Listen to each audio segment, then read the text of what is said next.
सभी लोगों को सम्मानित करें। आप लोग तालियों से स्वागत भी करते रहिए। आपकी तालियां बड़ी कमजोर हो। हाँ सर, परिचय दीजिए अपना। देखिए, परिचय तो देने की जरूरत नहीं है। आज़ाद भारत है। आज़ाद नेता की आवाज़ पूरे प्रदेश में कहीं भी किसी कोने में गरीबों की बात आती है तो कहीं ना कहीं हमारी आवाज़ दबी वाली आवाज़ नहीं है।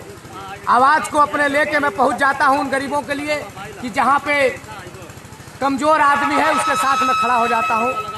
और जो मजबूत है आर्थिक, सामाजिक, राजनीतिक, मैं उसके साथ कभी खड़ा नहीं हुआ।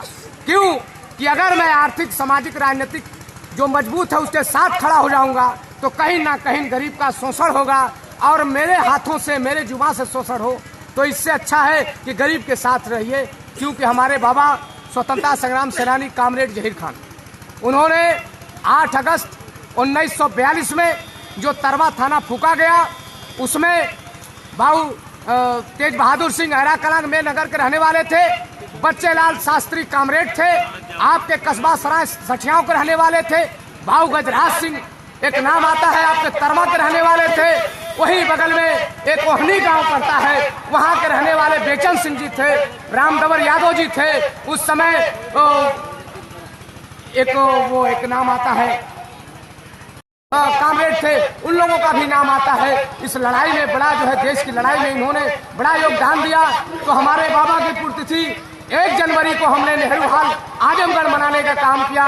उसके बाद मुझे लगा कि अब मुझे गांव बुला रहा है। मैं हर साल के भांति इस वर्ष भी मैंने जो है नेहरू हाल में कार्यक्रम किया।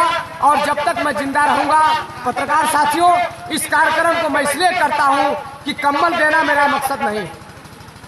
कंबल देकर किसी को मैं ठंडी खत्म नहीं कर सकता।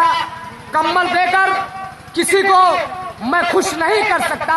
मैं चाहता हूं कि मेरी खुली हुई उंगलियों के अंदर मेरे सामने बैठी माताओं का, बहनों का, भाइयों का, चाचा का, सभी बड़े बुजुर्ग का मेरी मुट्ठियों में एक ताकत ऐसी पैदा हो कि हिंदुस्तान के किसी कोने में अगर मैं आवाज लगाऊं तो जैसे ठंडी में कंबल कमजोर शरीर को गर्म करता है, तो उसी तरह मेरी खुली हुई मुट्ठियां इस जनता जनार्दन के ताकत से इस तरह से लबरेज और मजबूत हो जाए कि मैं मुट्ठियां जहां भी बंद कर दूं वही तूफान आ जाए।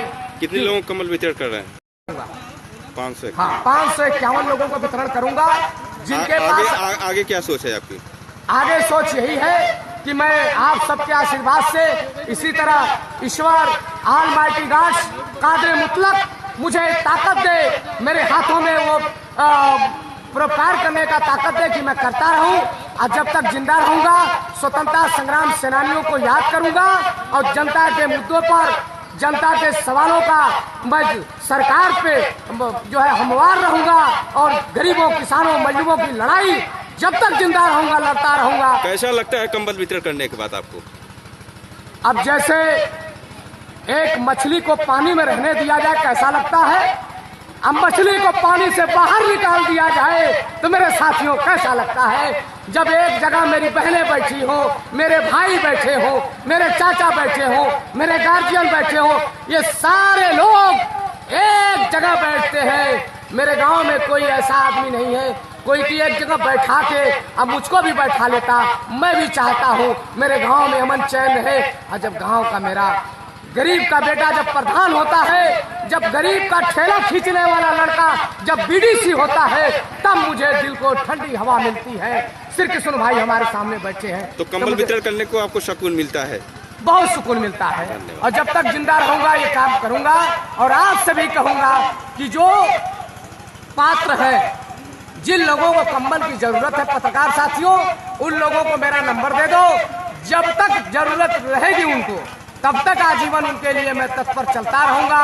लेकिन एक लाइन मेरी नोट करके जाइएगा कि जो 2-4 कदम चलने को चलना नहीं कहते, जो मंजिल नहीं पहुंचे उसे रास्ता नहीं कहते।